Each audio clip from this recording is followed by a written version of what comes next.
Good evening, everybody, and welcome. I really want to, it's actually very exciting, this.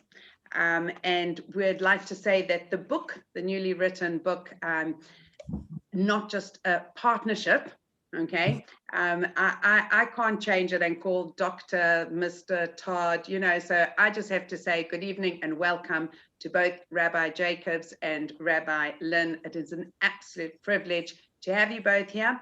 And we're all looking forward, as you can see on the screen, everybody is looking very much forward to learning something hopefully new. And you really have newer marriages here and those that are married over 40 years as well. So everybody always feels they've got something new to learn.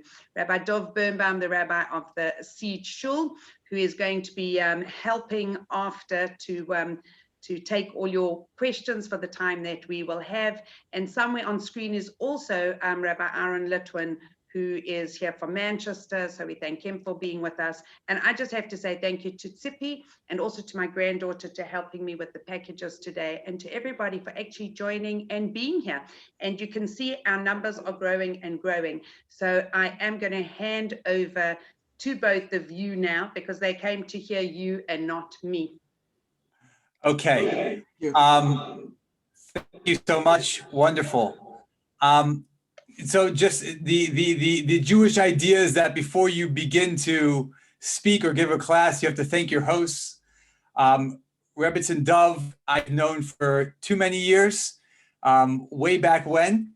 And she has been a force of Jewish energy for all these years and doesn't seem to stop. And it's really amazing to now finally be a part of your work. And Rabbi Birnbaum, who we used to know each other when he used to live here in Israel, but since he's gone back, I have been following all the wonderful things that he has been doing, and it's tremendous to see both he and his wife, what you have been accomplishing, really unbelievable. What I want to do here tonight is just introduce who we are and how these two Americans made it into this. My wife is English, by the way, so that's my claim to fame. That's what kind of got me in to see. That's my my passport here. My kids have UK passports. But that's what got us into this event tonight. But I want to kind of give you just an introduction about who we are and why we're here this evening, and really what we hope to accomplish. I want to say something which we don't get to speak about a lot, but I want to open with just telling you a little bit about our backgrounds. You'll see that it says here on our screens, Peter, Lynn, and Todd Jacobs. The reality is that the two of us didn't grow up really looking this way. And we each have our different story about how Judaism became more a part of our life, but where we actually really do have a partnership, and that will kind of be a funny thing to talk about, is that for the past 16 years, we have been running an institution, a yeshiva, in Jerusalem for students who grew up with little to no background, and from the ages of early 20s to early 40s, and they come to our program for usually about 2 years, and then they go back to whatever they were doing before, hopefully with more of an enhanced relationship with Judaism. And what this book really is that over the years of teaching these young professionals, what we found is something quite fascinating. What we found is that when you ask people what's the most important thing in their life, and we were really asking our students, they would all tell you hands down that their marriage, that relationship is everything. And what we saw was something which was so amazing, was that if you look at all these students, we looked at their professional lives, they did so much to kind of get prepared for it. And then once they actually started to advance their career, they went to, undergraduate degree, a master's degree, seminars, you name it. And then when it comes to this most important area of their life, we saw that they were totally unprepared. And we began to look beyond our student body. And what we saw was this fascinating kind of issue out there, is that what people claim to be the most important area of their life, they were actually really unprepared for it, or even once they were in it, they weren't doing much to actually become that much better at it. And what happened here is that we realized that, this idea of getting people prepared for marriage, or even once people are in marriages, helping their marriage thrive, has become something that we've been speaking about over the past 16 years, almost too much. And really what happened is that we decided at some point, we said, okay, we got to put this into book form and we got to get it out there. And we said, we're not just going to limit it to the Jewish world. This is information that can help any race and any religion. And therefore, we also decided to use our names that we were born with in order to make it a little bit more, to not make the book as scary. So therefore, what we used is our names, Peter and Todd, just to make the book a bit more user-friendly to all different types of people. And people often ask us, they say, well, why do you need another book on marriage? There's trillions of books on marriage out there. So the answer is, what we feel our book of marriages is that, in American universities, you have to take prerequisite classes. And the prerequisite classes are really fundamental classes that teach you about the basics before you advance into any further field. So, for example, my background a long time ago was in the field of architecture. There are a whole bunch of prerequisite classes you have to take before you're able to get into that major. And what we really feel our book does is we feel is Marriage 101, and really lays out the fundamentals of, number one, what is a marriage? And number two, how does a marriage actually flourish? And then what we really feel is that all the marriage books out there, which are really amazing, we recommend them to our students, the Jewish ones, the non-Jewish ones, you name it, we feel are great on top of a strong foundation. And what we hope our book provides for people is really that strong foundation. So what we want to try and do tonight is give you a bit of a taste of some of the work that we speak about in the book and beyond the book. And what I'm going to do is hand it over to Todd to kind of take you through where the evening will go. Okay, thank you very much. And it's great to be here. Representative Dove, again, thank you so much for all that you've done to pull this together. Just two more words just on our backgrounds. Neither one of us kind of jumped straight from our secular world to, going into the world of education, Jewish education. Peter's background was professional level sports combined with architecture. And he eventually decided to stop building houses and designing houses and try to help build people, which was a good thing for the world. And my own background was, I actually was an investigative journalist, if you go far back enough. And then I had a long career on Wall Street as an analyst. And really what we found, both of us, was that we were sort of naturally both attuned to trying to tackle very complex issues and then help people through those issues. And so ultimately that led us both into the world of Jewish education. And late in life, at 40 years old, that's when I decided to trade in Wall Street for a lifetime of teaching and counseling. And Peter and I began partnering up then when we opened up an institution called Mechon Yaakov, in Jerusalem. And that's where we've been ever since, working together. So this is really a pure outgrowth, as Peter said, of everything that we've been doing. And I think just two extra things that we both bring to it. Peter brings a background in positive psychology, where he has a master's from the University of Pennsylvania. And I have done a lot of work in sort of deeper Jewish wisdom and Kabbalah and things like that, specifically with an eye towards bringing some of that wisdom into the practical domain of how do we build relationships. So with that, the way that we set up the book, we're gonna sort of highlight a couple of pieces of that. The first half of the book is just trying to change the paradigms that we believe are wrong and need to be righted if a person is going to have any chance of having a successful relationship. We deal with the paradigms in the first half of the book. Second half of the book is very practically oriented around what we call the 4 pillars of giving. And what I thought we would do this evening is I'm going to just kind of briefly tell you one of the paradigm shifts that we think is essential. And then we will dive into some summary work on how can we make that happen practically using these 4 methods of giving. And then we'll leave room for questions. Okay, one of the paradigms that we work with and spend a lot of time with in the book is, how exactly does love work? How does love work? And what is the basis of a relationship using that wisdom? Many people, especially people growing up in today's day and age, seem to think that marriage is this thing that they just kind of fall into. They'll be taken care of, they'll be loved, everything is going to be great, everything's wonderful. And then it begins to short circuit, and they don't really have a picture of why. I'm going to tell you a very brief story, a true story that happened to me about 20 years ago, towards the end of my career on Wall Street.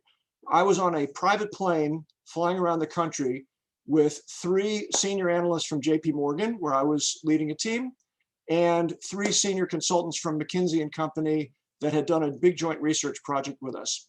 We had been flying around the country for several days. It was late at night. We were flying from city to city, kind of in this flying living room.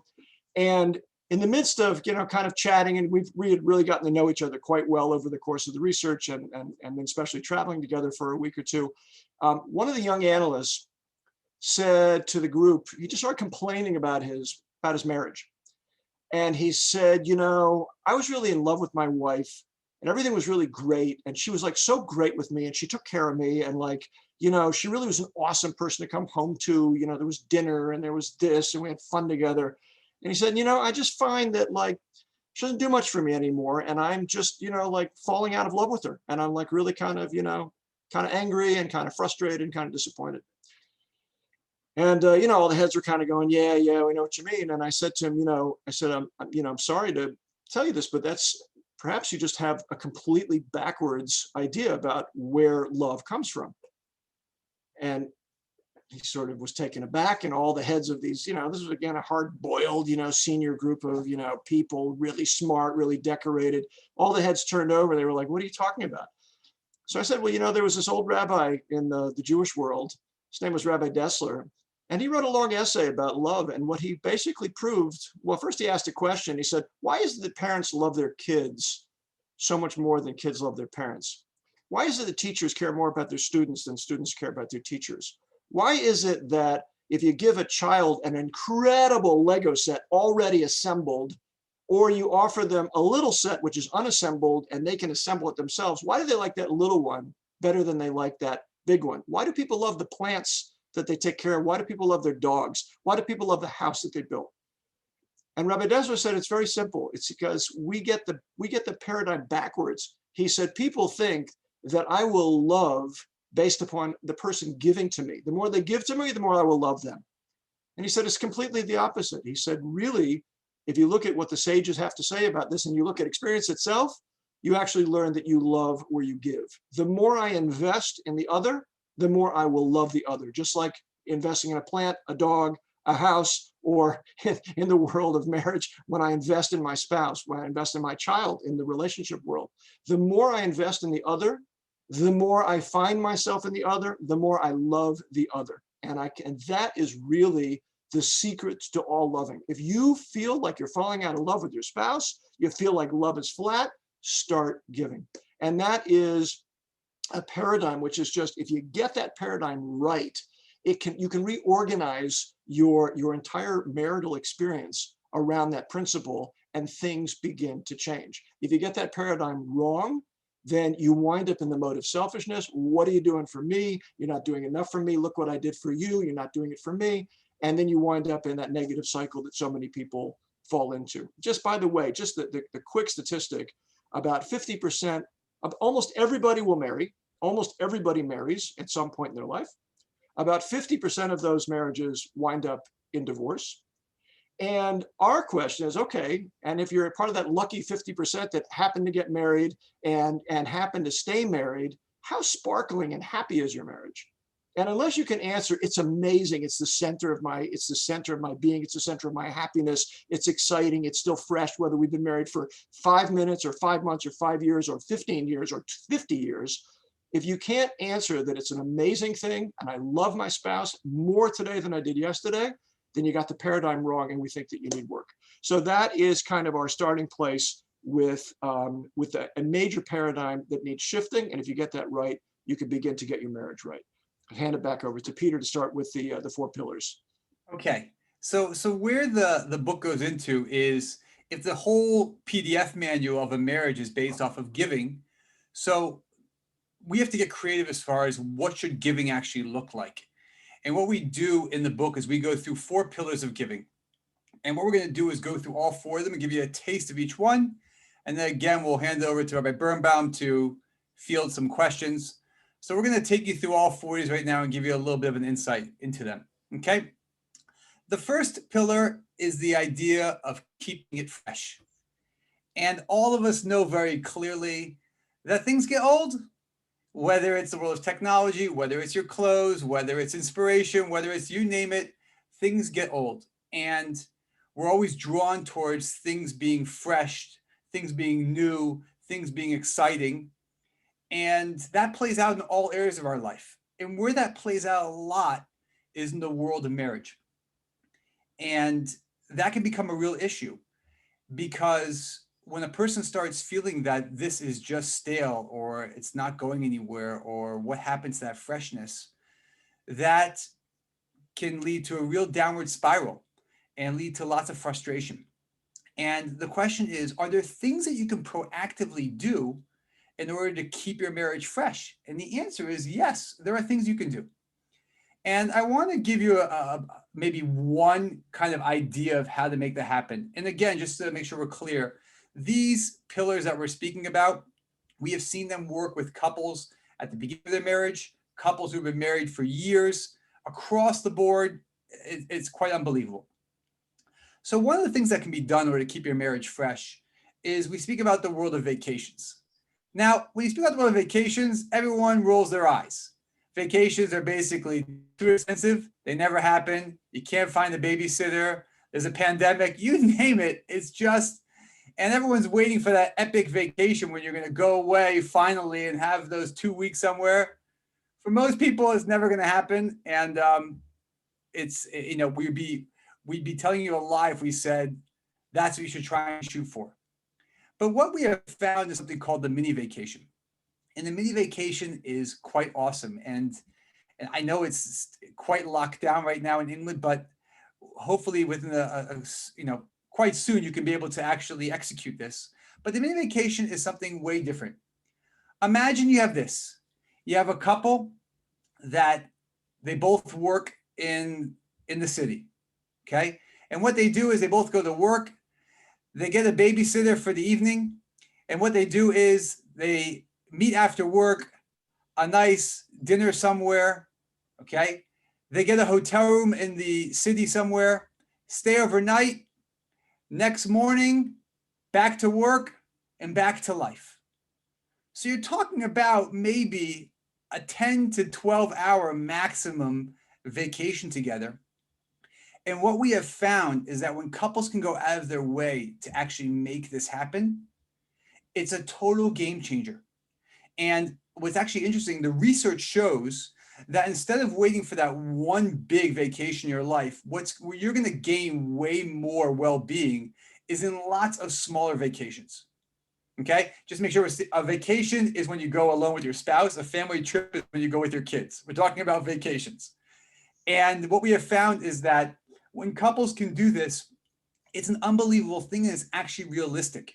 And what happens as well, which is actually quite amazing, is there's actually 3 stages that actually really boost the energy of the couple. Number 1, you have planning for it. It's exciting. There's energy for it. Who knows? Number 2 is the actual event. And number 3 is savoring it once it passed by, looking back on all the good feelings. And what we have seen is that couples that can incorporate this into their life and to make it a bit of a routine, if it can happen every few months, it can really do such wonders as far as bringing back so much of that chemistry that you once had in your marriage. And it's really probably one of the most powerful things that we speak about in the entire book. So when people ask, how do you keep your marriage fresh? There are key ways. And one of the key ways that we discuss and we highly recommend is the idea of the mini vacation. Okay? I'm going to pass it over to Todd for the next one. Okay. We have another pillar which we refer to as respect in all of its forms. Respect is one of those hard words to define. It's sort of like you know it when you see it, you know it when you feel it. People will throw out words like, it's when I feel like I'm admired, when I get praised, when the person is polite to me. But maybe the secret to the word for honor, for respect, comes from the Hebrew. The Hebrew word, and I'm not going to give you a lot of Hebrew tonight, but the Hebrew word for respect is kavod. And the word kavod is related to another Hebrew word with the exact same consonants, just vocalized differently, and that is kaved, which means heavy. And what it means is when I show that I feel that you're the heavy one in the relationship. You know, let me give an example. I had a boss once. He was a little bit of a Darth Vader, you know, major Uber boss at a company called Sanford C. Bernstein that I worked for 11 years. Now, when this boss wanted to speak to you, he would call and he would say, I'd like to speak to you.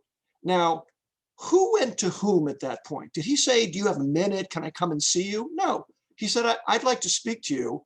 He was the heavy one in the relationship. You jumped out of your seat and you ran down the hall and you wanted to see what he wanted. That was treating him as the heavy one, the one who I was willing to walk around, and everybody would walk around because of the sort of central place that he took in that particular relationship. So that's what it is when I can make my spouse feel that they really take up space in my hard drive, that they are the weighty one in the relationship. I give weight to you. Again, if that language still means something, that is an introduction.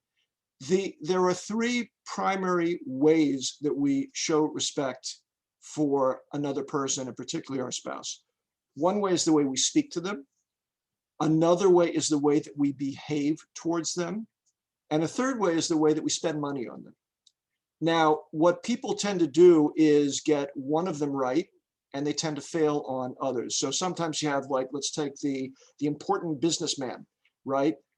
Well, I don't know why my wife is complaining about me. You know, I give her everything she wants. She has a spending account. Look at her car, look at her clothes, look at her jewelry, look at her this. I give her everything she wants. I took her here, I took her there. But the problem is, it doesn't speak nicely. It doesn't show that he actually cares.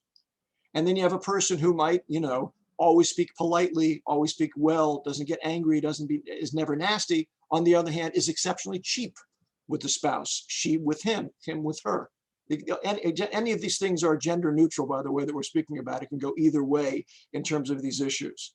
The way that I behave towards another person. Again, I might be speaking nicely, I might be spending, but sometimes my behavior is I ignore the person. I don't give them eye contact when they speak to me. I pick up my phone when they're talking to me. All of these things are things that gnaw at respect. And if a person doesn't feel respected, it is almost impossible to feel loved. And without feeling respected and loved, it's impossible to have a positive dynamic in the relationship. Now, I want to give you a litmus test. I wouldn't try this now, but you may want to do this in the privacy of your own home, hopefully when no one is looking, and try and just ask yourself the following question. What was I like when I was dating? How did I speak when I first started dating this person that I married? What was I like? How did I speak to this person? How did I act? How did I dress? How did I comport myself? What were my manners like? Did I pick up my phone when that person was speaking to me? Okay. Did I kind of like get out of the car and forget to open the door for the other? Did I interrupt when they were speaking? What was I like? Take a snapshot of that mentally. And now for the cringeworthy moment, take a snapshot of where you are now. How do I speak now? How do I dress now? How do I smell now? How do I look now? Okay. And I know what you're all going to say. I was acting then. I was acting. So the answer is, yeah, you were. And how come you're not acting now? Why aren't you acting? Because we tend to denigrate acting as being faking. I'd like to redefine acting as trying to jump to a level that I know is the right level to be behaving on. And the acting part is just being able to get a little bit above where I truly am authentically. Why? For the sake of my spouse, because I respect my spouse, because I want to speak better, because I want to look better. I don't want to be the guy laying on the couch with my feet up with a beer in my hand when my spouse is doing something else. So just do that litmus test, just go through that little litmus test, take the before and after shots. That gap is the gap to which the respect has fallen over the years, with absolutely no justification. If anything, my spouse is more worthy of my respect now than they were back then. And therefore, we can close that gap, and that's where the work has to be. That is just a little glimpse into this whole world of respect that we deal with in the book. Back to Peter. Okay, so the third pillar that we speak about is, one of the most powerful ways to give is the world of gratitude. And gratitude, if you look in the field of positive psychology, you're going to find very few books that don't discuss the idea of gratitude. Just a quick side note, people often wonder, what is positive psychology? So positive psychology is actually quite huge in the UK, but what it is that most psychology is built around a disease model, which is where are the problems and let's fix the issues. Positive psychology says, where are things going right and how can we make more of that? Okay. So in the field of positive psychology, one of the things that you see that people are speaking about nonstop is the world of gratitude. Now, in the world of gratitude, there are two elements. There is the idea of feeling gratitude and the idea of expressing gratitude.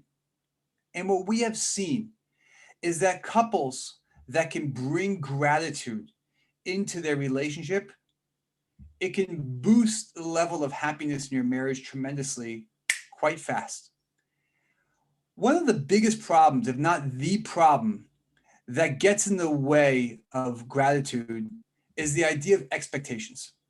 Okay? Let me give you a bit of an example. You go to a Starbucks pre-pandemic.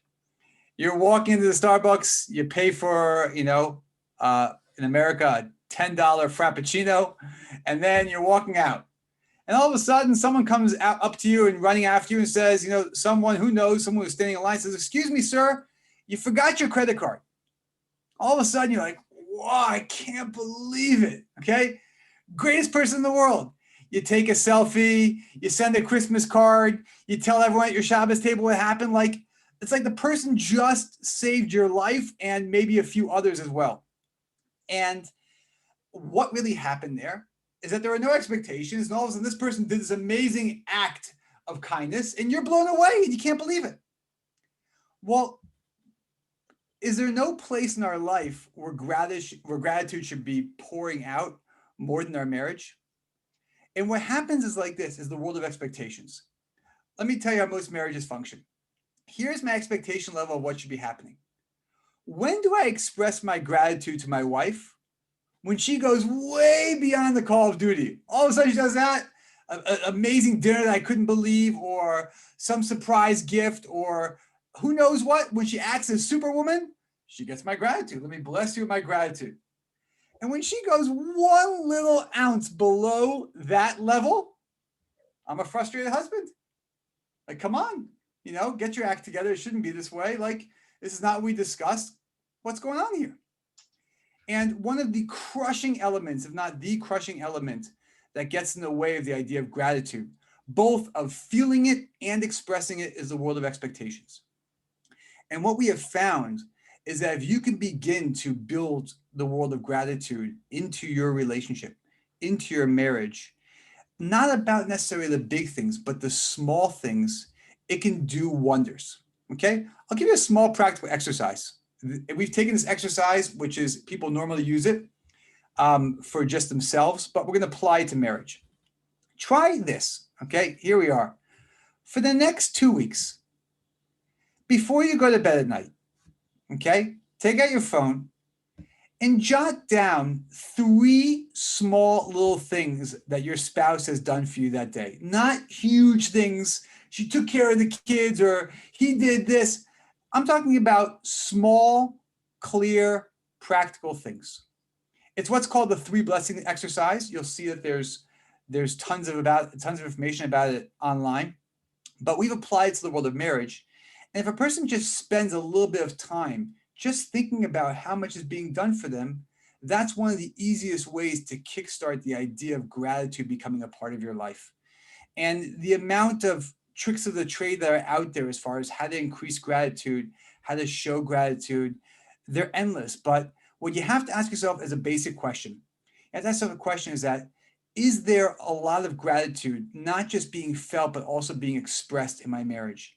If the answer to that is anything but yes, Okay. If you feel like that's not happening in your marriage, okay, you're missing out on something which can create such an energy and such a magic that can bring a couple together no matter what stage of marriage you're at. Okay. So for this last pillar, I'm going to hand it over to Todd, and then we'll wrap it up here, and then we'll hand it over to Rabbi Birnbaum to field some questions. Okay, great. Thank you. Okay, so the last of the pillars that we want to discuss is something that is referred to as "it all depends on me." And in many ways, we feel it's the most crucial of the pillars. You should have noticed by now, I'm sure you did, that all of these pillars are really just ways of trying to practically implement this idea that giving is at the center of this relationship, that the marital relationship is based in giving. It's about not about what can I get, it's about what can I contribute. It is not about being a martyr, because it's the greatest. My background is the world of investments. There is no greater payoff for an ounce of investment anywhere in the world than in the world of relationships and marriage. The more I give, the more I wind up getting. It's not meant to be cynical and selfish. It is meant to be something, on the other hand, that is an incredibly powerful, virtuous cycle that gets kicked into gear when a person begins giving. Okay, so this idea, it all depends on me, is, we think, a very crucial idea. And just to introduce it, it's really easy to find fault with our spouses. We know every single one of our spouses' shortcomings. I'm an expert in my spouse's shortcomings. She's an expert in mine. I'm sure each of you is the same with your significant other. And the question is, what do you do with that? You know, do you just continue to let it frustrate you? Or, I mean, you sort of tolerate it, you let it frustrate you. Doesn't it tend to be the kind of thing that spills over into arguments more frequently than anything else? And I want to give you, the same way I gave you a little test to do, another cringeworthy test. Let me give you one more cringeworthy test here, just in the world of it all depends on me. Ask yourself, when I look at those one or two things that really drive me crazy about my spouse, whatever that bad trait is, whether it's anger or whether it's laziness or whether it's selfishness or cold or uncaring, whatever it is, ask yourself, was he or she like that when we met? Now, if the answer is yeah, they were distant and cold and uncaring back then there's not much hope. I mean, like, the question is, why did you marry the person if that's true? More likely the answer is no, they weren't like that at all. Which leads to another question, which is, what might I have done through my own behavior to contribute to this playing out in my spouse's character? How can I be contributing in some toxicity, some toxic way into the well-being of the house that has wound up resulting in a spouse who has become something which now bothers me? And now, most of us, by the way, we all think we're really complicated. Everybody thinks they're complicated. But one of the things that we have found in our own lives and in working with many students, hundreds of students over the years, most people are not all that complicated. Most people have one or two really not worked out character traits. And again, it's some of the ones I mentioned. It might be that I have an anger problem. It might be that I have a selfishness problem. It might be that I have a laziness problem, stinginess problem. There are many places where character can go off the rails. But usually there's one or two that are fairly toxic that we carry around with us. And the real dynamic tends to be that it plays out everywhere in our life. If I've got an anger problem, that anger problem will be present, at least in potential, in every single encounter that I have everywhere. The difference between my married life and every place else is, in married life, I get to let down my guard. I never let down my guard and get angry with my colleagues. I never let down my guard and get angry with my boss. I don't get angry with people out in public. Those things are really bad for me, and they have immediate consequences, and they're bad for my reputation. Hey, but at home, I can finally let my guard down. And therefore, it tends to be that the exact person who deserves the best of what I have to offer in this life tends to get the worst of what I have to offer, because that's the person with whom I let my guard down. So what we have found is the single most powerful Kickstarter to marriages, especially when they have become troubled, difficult, not just stale, but difficult, problematic is stop thinking about and blaming my spouse. Now, again, this doesn't mean my spouse is blameless and has no character issues. They have theirs, I have mine. But if I want to change the dynamic, I have to basically put my spouse to the side in this exercise and say, I'm going to work on my own character issue. By the way, if you can't figure out what is that bad character issue that you've got, just ask your spouse. Okay, they'll be happy to let you know in a calm moment. You have to trust them, and you have to make it safe for them. Okay, but ask them on your next date night, which we're assuming you're having once a week at least. Okay, even in COVID, we can talk about that in the Q&A if you like. Okay, ask your spouse, what's my character issue that if you could change one thing about me, what would it be? And then start working on that issue. Start watching podcasts, start reading books, talk to your rabbi, talk to your mentor, talk to your friend. Start working on it. If it's really more than a standard deviation away from, something you can work on your own, something within normal boundaries, go to therapy. Okay. If you begin working on your character issue, something amazing will happen. First of all, you'll see skepticism from your spouse. Oh, yeah, sure. What do you want from me? But if you keep at it, what tends to happen is that it tends to, first of all, it creates a new dynamic in the house that I'm not angry as much as I used to be. And then what you tend to see is it tends to spark, again, that type of virtuous cycle that we see in almost all of these arenas, where my spouse suddenly says, wow, I wonder what thing I'm bringing to this that I can work on myself. And what you wind up with is two people who, before they go to bed at night, on his bedside table is, a stack of books and magazine articles and things that he's doing on his character, and on hers is the same thing. And the beneficiaries are there, the two of them, each one benefiting from what the work that the other one is doing. And it's an incredible thing, and it just shares that common theme. It's based in giving, it's based in what am I doing for the other, and it's based in fixing up character issues which lie at the heart of either a successful or an unsuccessful marriage. So that is, from our standpoint, one of the most powerful things you can do. We have seen couples on the verge of divorce where one side simply said, okay, I get it. I'm going to try and fix this myself. I'm going to work on myself.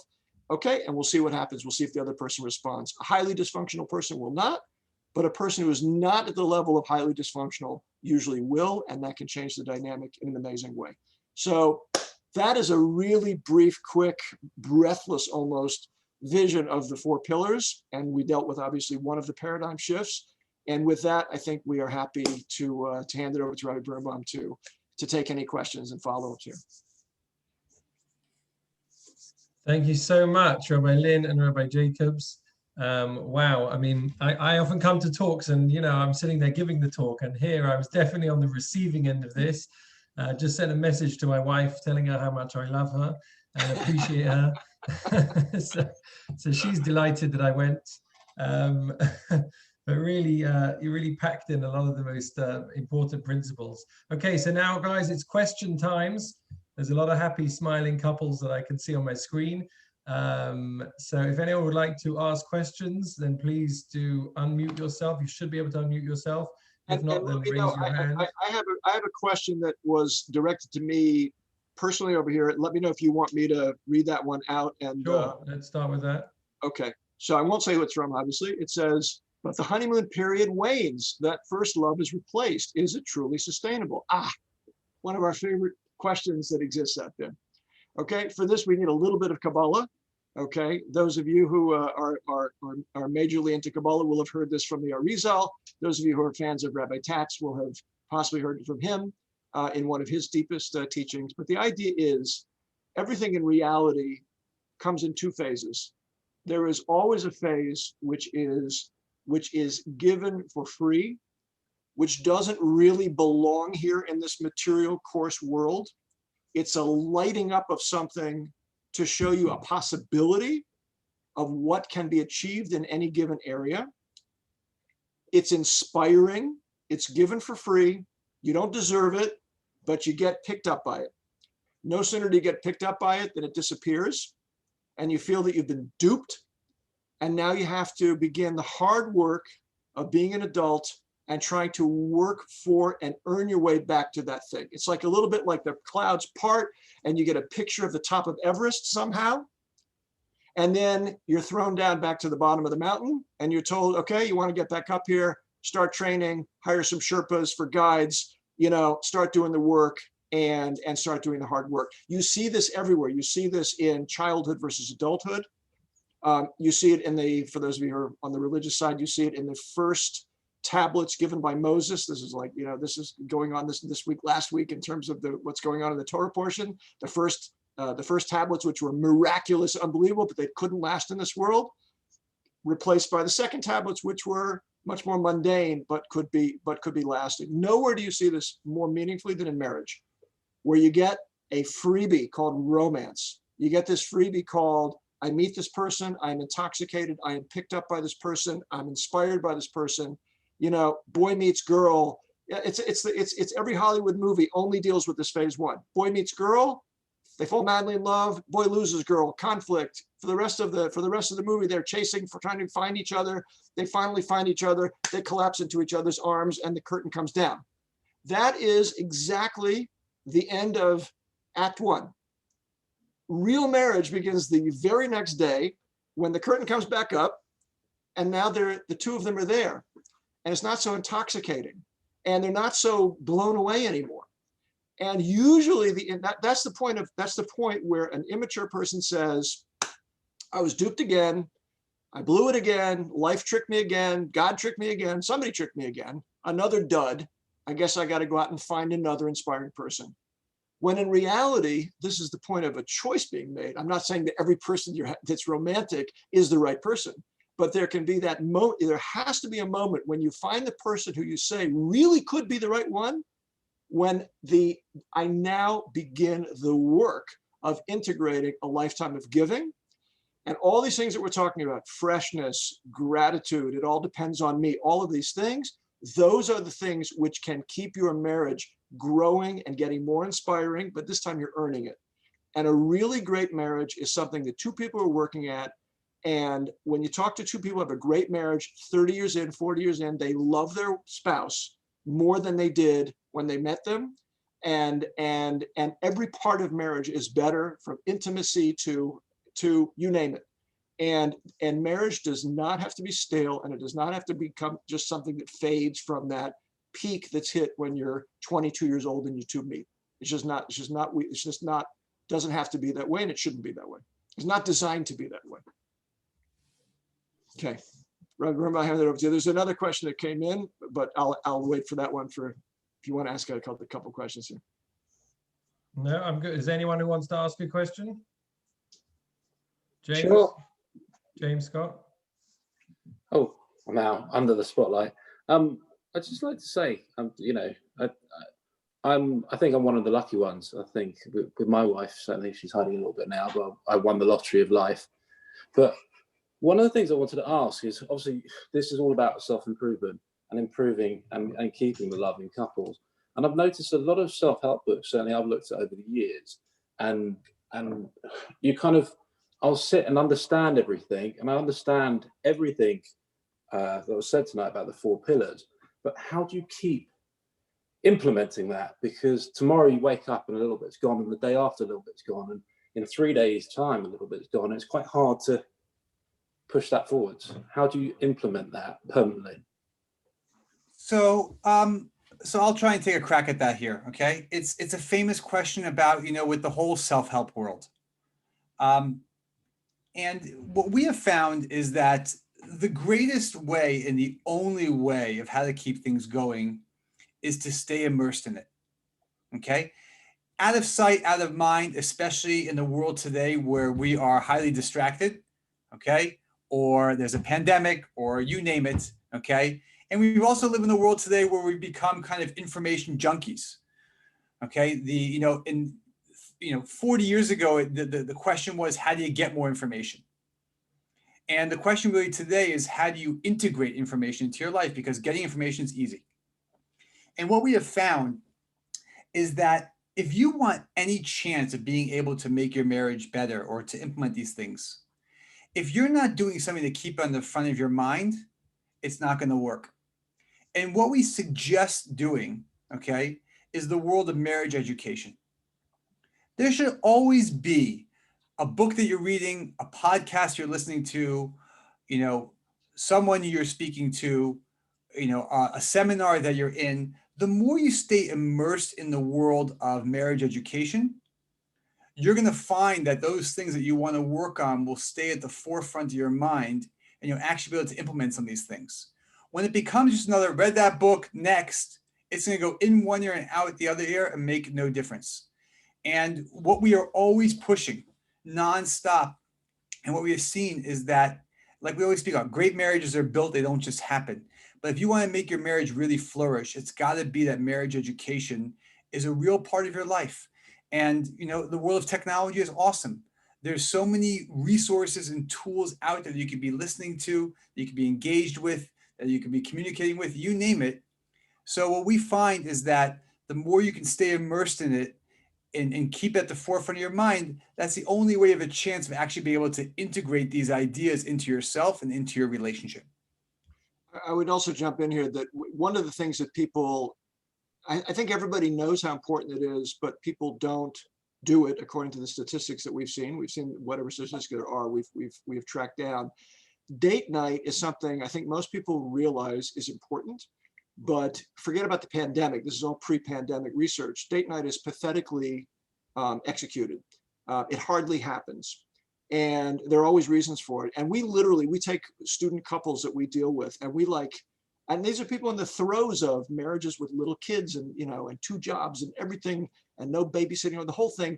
And we have them literally sometimes sign contracts that they will go out, they will make it special on Tuesday night, they will turn their phones off, they'll either meet outside the house or they will change the environment inside the house. Doesn't really make a difference. That's why it can work in COVID as well, by the way. It's because you can change environment inside the house.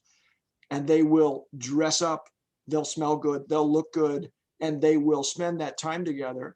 And one of the things we found is that by like taking a book like this, which has a lot of practical things in it, and working through it over a series of date nights over months and months, people aren't this is really just a way of dealing with what with I don't know, Peter, Dr. Lynn, Rabbi Lynn, right, my partner over here, just working through with your spouse on an immersive basis. How do we keep making our marriage better?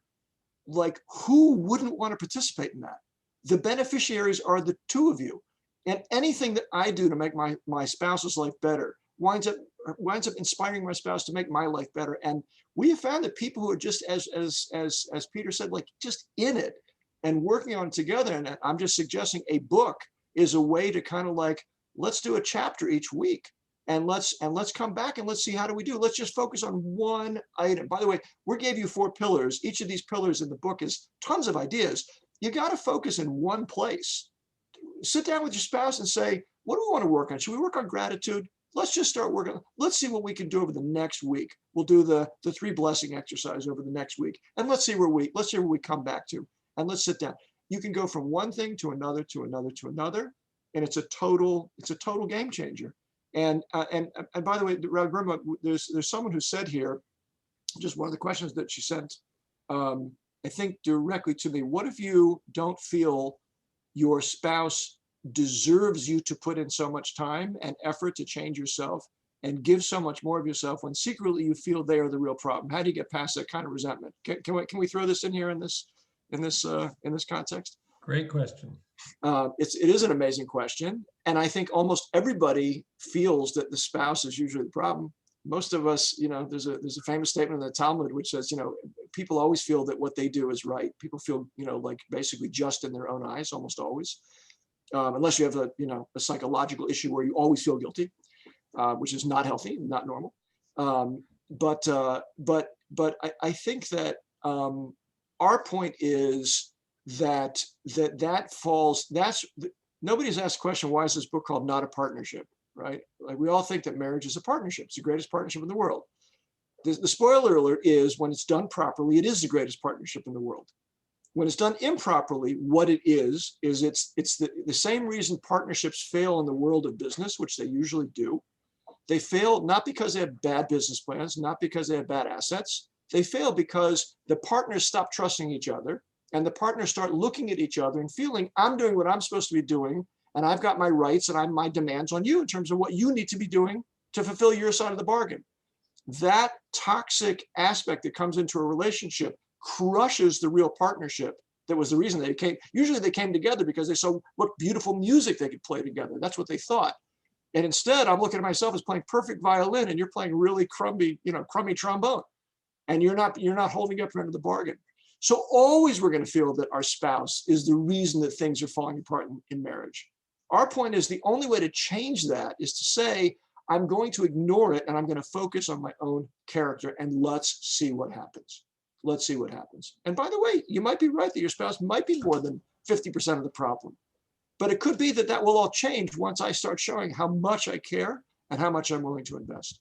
So I think that is the only way to approach it in a way that will be constructive. I've got a question here that came through in the chat. How do you manage the banality of routine and keeping things fresh when by the end of the week and on Shabbos you're exhausted and then it's back to Monday? So I'll tell you like this, it's really hard, that's for sure. And it's only going to happen with effort. And just something that Todd mentioned is one of the things that we have found to be the most crucial thing is the idea of couples having a date night. And what is a date night? A date night means it's locked in your schedule. We usually find, Tuesday night is a nice night right in the middle in some way. But it means like this. It means that the two of you make an effort for each other. You don't just show up, exhausted in your old clothes. You make an effort for each other. You have a cup of coffee, you get dressed up, you make sure you're energized, and most important, okay, the phone is off in case of a babysitter or some sort of need. And it doesn't have to be the fanciest dinner. It doesn't have to be, but is a time for a few hours the two of you get out together where the only focus is not we're planning, what to do next week with the kids, or we have to talk about this health insurance issue. The focus is me spending time with my spouse.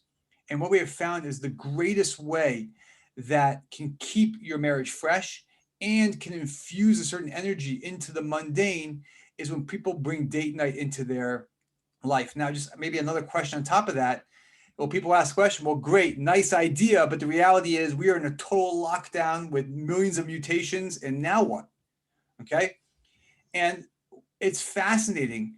We have a lot on we do on Instagram, and the amount of companies that have opened up basically providing date night in the box it's just awesome to see how creative people are being. If you Google, date night during a pandemic, you're going to find so many amazing ideas out there that are just awesome about how people can just kind of find a way to shut down in their home late at night or do certain activities. And it's really amazing how creative people are being.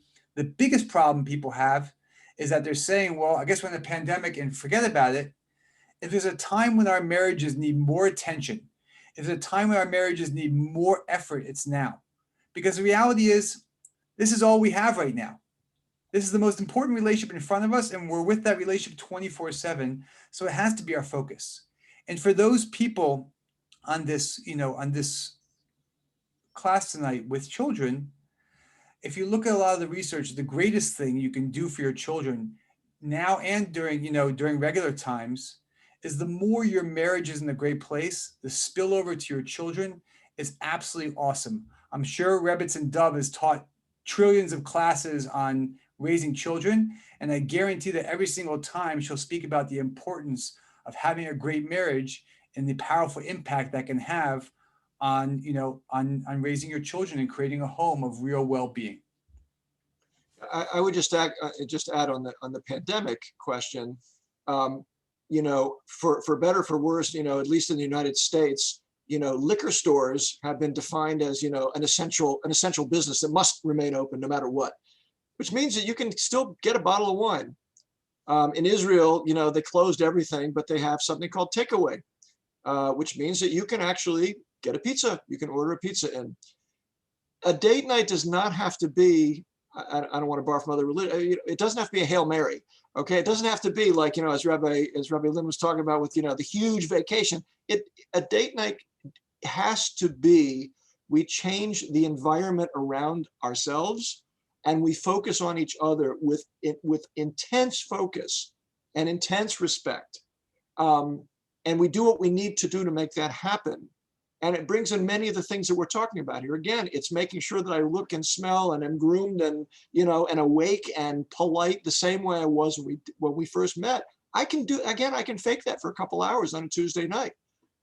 And it has to be that if Tuesday night something comes up, which it inevitably does, so we move it to Wednesday night.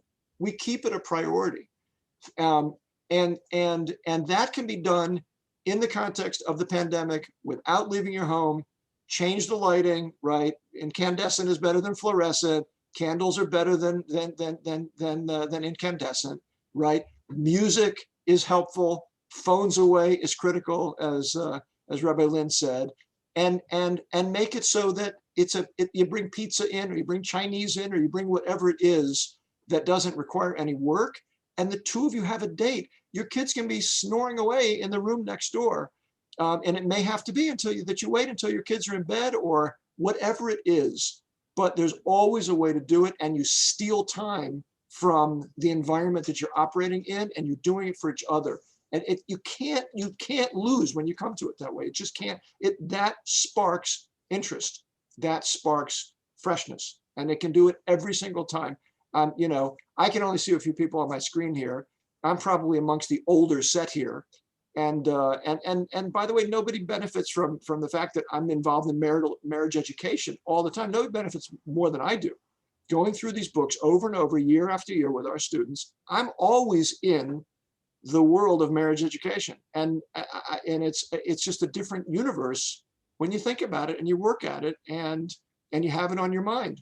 And again, I feel that I'm the biggest beneficiary of it, not only teaching it, but anything I've been able to put in. My wife has such better character than me. I always get much more in return back for every little bit of ounce I put into it. So again, we just don't believe that just because you've been married for a long time, just because the dynamic is not so amazing at the moment, that it cannot get better with some investment. Thank you. Just one last question. We are at time, but Evie's been waiting very patiently with her hand up. Evie, do you have a question? I've got a hand up. No? Okay. So then in that case, we're going to end off here. I know there is a couple of others who wanted to ask. No. I think Evie's coming back. Evie's coming back. Evie? I got you, Yes, Evie. no? Come on. I'm really sorry. Saved. I'm really sorry. It was my daughter's hand up in error. I'm Catherine and she's Evie. That's why I didn't know you were talking to me, but thank you for a really wonderful evening. There was another question here that was sent to me that says, how can you rebuild lost trust? Okay, it depends how lost the trust was. If it was the real deal, betrayal of trust in a marriage, that requires a lot more than a webcast to deal with that. We do believe that people can do tshuva. That people can change, that people can truly be sorry and can begin reworking on things and reinvesting in things. I think it all depends on the level to which trust has been lost. Again, there are certain things that as marriage educators we're able to deal with, and I, again, from my finance background, I always call it being within one standard deviation of the average, which is to say, kind of stuff that you can still work on without going to professionals. But when you get beyond the point at which an occasional talk with the rabbi or the mentor or the person who knows a lot or the podcast, when you get beyond that point, it really does require professional help. And we believe that part of our job is to know our own limitations in terms of being able to deal with professional level therapy and things of that nature. So I think it's too hard a question to answer here. But obviously, we start out with the sense that, of course, we want to forgive another person, and of course, we'll be a bit skeptical until we see new patterns that develop. But I think more than that, we can't really say in a context like this. Okay, thank you very much to Rabbi Lynn, to Rabbi Jacobs. This was a fascinating evening. We'd love to run a course as a follow-up to this. So what we're going to do is send some details in email to everyone who registered. If you didn't register for this talk, you came with the Zoom details, then please do send us an email and register your interest to Tzippy, that's TZIPPY at seed.uk.net, TZIPPY at seed.uk.net. If you do want to get hold of the book, which I highly recommend, I can tell you that personally, having read it, it is available at the moment in the UK only on Kindle, as far as I understand. But Rabbi Lynn and Rabbi Jacobs, we're going to do what we can to change that, right? We can ship them over. We can ship them over. I'll bring you your gin and tonic, and then I'll bring back a whole suitcase of books. We're working on that, okay? Okay, great. So we're going to work with Amazon UK, but meanwhile, I do highly recommend to get hold of a copy of that. Register your interest for the course, and then we're going to work out a date. Thank you very much to Rebbetzin Dove, who was really the driving force behind making this evening. I just have to say that I wanted in the beginning to thank Rabbi Jacobs. He, a number of years ago, hosted our family trip with the men learning and the women learning and the kids learning. And I'm a little bit of a fan of Rabbi Lynn's wife. It's been a long time, but I can't say that. So, you know, and the Sugarmans are your greatest fans. So we're all in it together. And the truth is, whatever we can do to build a better world, a more stable world for not only us, but for our children and for everybody around, I think that this is the way we've got to go. So thank you both for everything. Thank you so much. And that's what Seed's about, is making happy, stable, strong families. So thank you everybody for being with us. And we look forward to more. Thank you. Okay, all the best. Have a good night.